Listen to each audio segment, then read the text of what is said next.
Welcome to the Jeff Crilley Show. And now, here's Jeff Crilley. Dr. Kelley Newcomer, she's with Manchester Place Care Homes here in Dallas. And I think about this, that our parents took care of us. They diapered us. They really, took care of us through a lot of challenging times.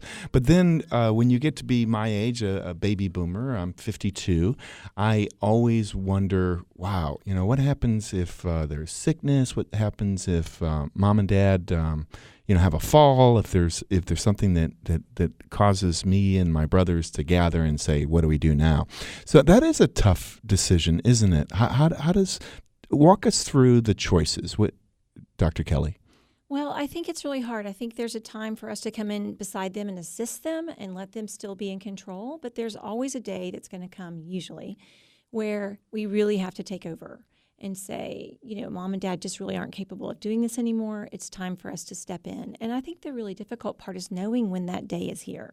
Gotcha. And so there are many choices. You could have in-home care, right? Mm-hmm. Somebody could come by. Why don't you describe that? Okay. Well, when people are still able to make good decisions about their life, and but maybe they're physically frail, but they're cognitively well, or they're the opposite. They're cognitively frail, but really physically well. They just need assistance with one thing or the other. That's a good time to have a caregiver that comes along and makes sure mom and dad just don't forget to do things, or takes them out to the doctor because driving's become a little challenging, different things like that. And your company does some of that as well, is that right? Yes, we do have in-home caregivers. And it's kind of nice because we're able to use our same staff that's working in our care homes and also rotate them into individual homes as well. Okay. So if one step up from that, I guess, would be what, independent living and then assisted living, or how does that go? Right. I would say independent living would probably be a step down, okay, because you really are expected to kind of maintain all of your own medicines, okay, all of your own doctor's appointments, gotcha, things like that. And then maybe the next step is having an aide. Okay. And then maybe the next step is assisted living. And I always like to stress to people, because assisted living is really independent living with assistance. Okay. It's not full-time care. It's usually not nighttime care. It's someone prompting and helping and just assisting. Gotcha. And so Manchester Place, that's assisted living. We are technically assisted living, but we are definitely a little bit outside the mold of traditional care models. We are assisted living, but we take care of patients who have a lot of high-intensity needs. One of the things that impressed me, because I got a chance to tour one of your homes, and they're small, and they're in a neighborhood, and it feels like family. Mm-hmm. That's by design. Yes, it is. They do all new reconstruction. They don't take an old house and adapt it. They want to build new homes that really meet the needs of older folks. And for a new resident, I almost compare it to going to a new high school. If you go to a new high school with 4,000 kids, you can feel pretty intimidated.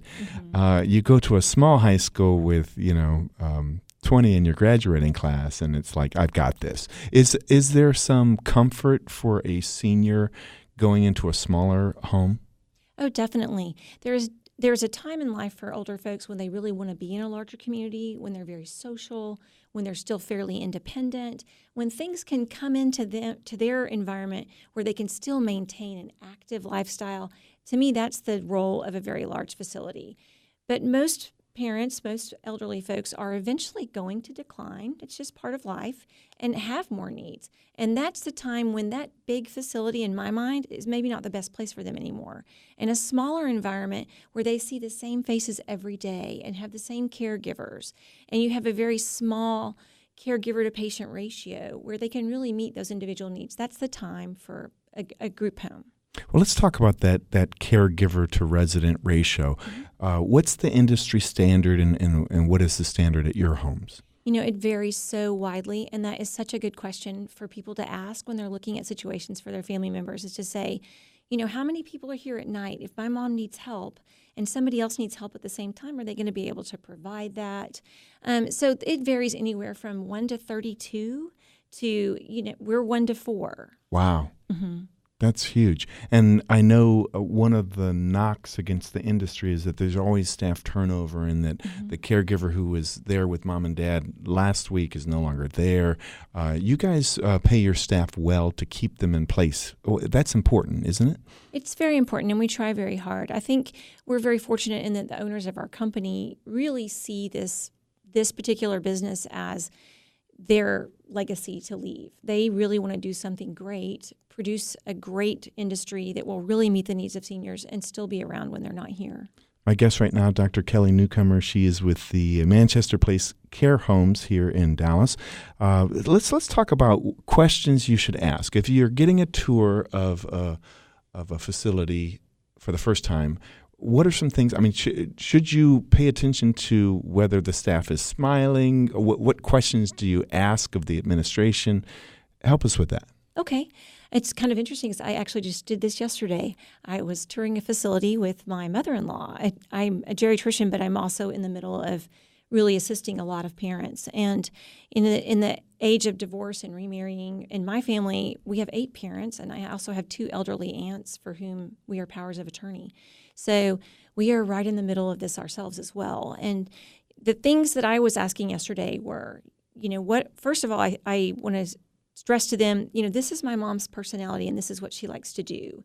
Is this a good fit for her? Right. And she's not super social. She's more of a person that wants to be in a small group, but she has some very strong interests. She loves art. She loves painting. And the place that we looked at has a painting group that meets once a week. And so I think finding, not just do they have a lot of activities, but do they have the things that your parents are interested in? And can they really meet the needs, and being really honest about what those needs are? If your mom needs help every night, an independent living situation is not going to work for her. If you're looking at group homes, you need to find out, is this a place that has sleep-in staff? In other words, their staff is expecting your parent to really be independent at night. Right. They'll get up for an emergency, but they're not going to get up every night with them.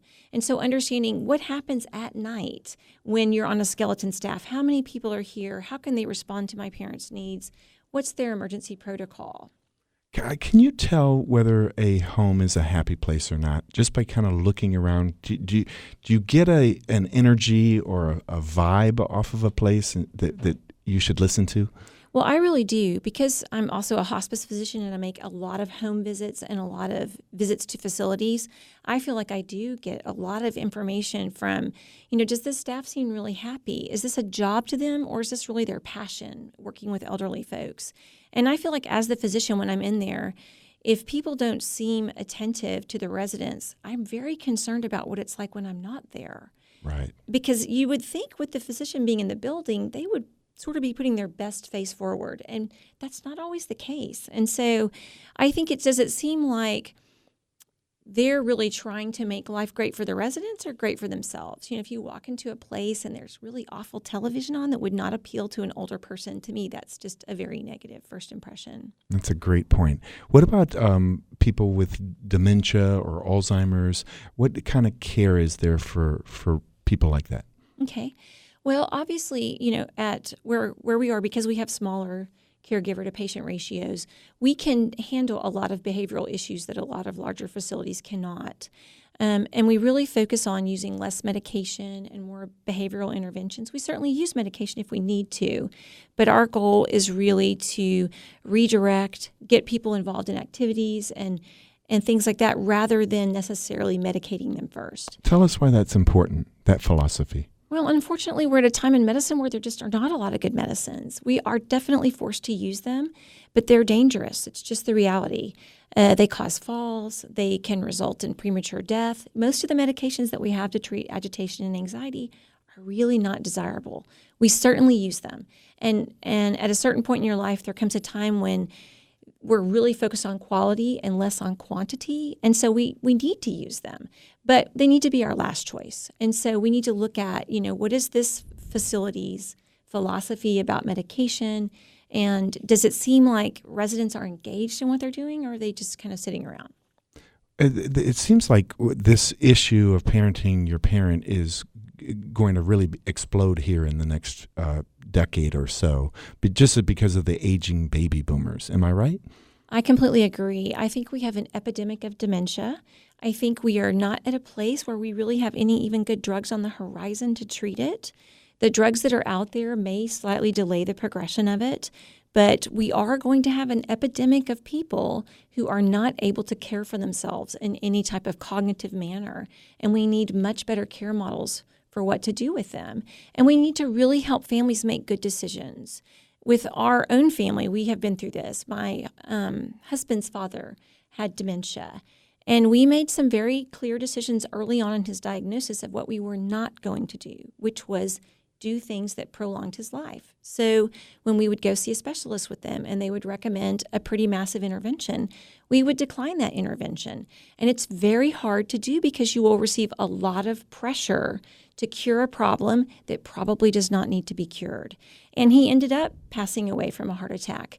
But we really felt like at the moderate stages of dementia that he was in, that was consistent with his wishes, and that we had decided to do that. Do you think it's better for a resident to be in their community or moved closer to the kids? I think those are tough questions. And the questions that I ask my families when they're trying to decide is, is your parent really involved in the community? Do they have friends and neighbors? Do they go out into the community and participate in activities, even on a limited basis? I think it's very important for them to stay in that community, even though it may be slightly stressful for you, helping to manage things, because you as one child or one family cannot replace all of those connections. So even if you go and see your parent every day for 30 to 45 minutes, that still leaves 23 hours of the day that they're not connected. And so when they're still connected and able to be active, we should try to do everything to keep them there. When that is no longer possible, that's when it's really time for you to replace those connections. Dr. Kelley Newcomer, what's the website? Manchester Living. Perfect. Thank you so much for being a guest on the Jeff Crilley Show. Thank you for having me. When we come back, coffee has good reason to be jittery. Gourmet tea sales are scorching hot. A woman who is riding the wave of this hot beverage bonanza is just ahead on the Jeff Crilley Show.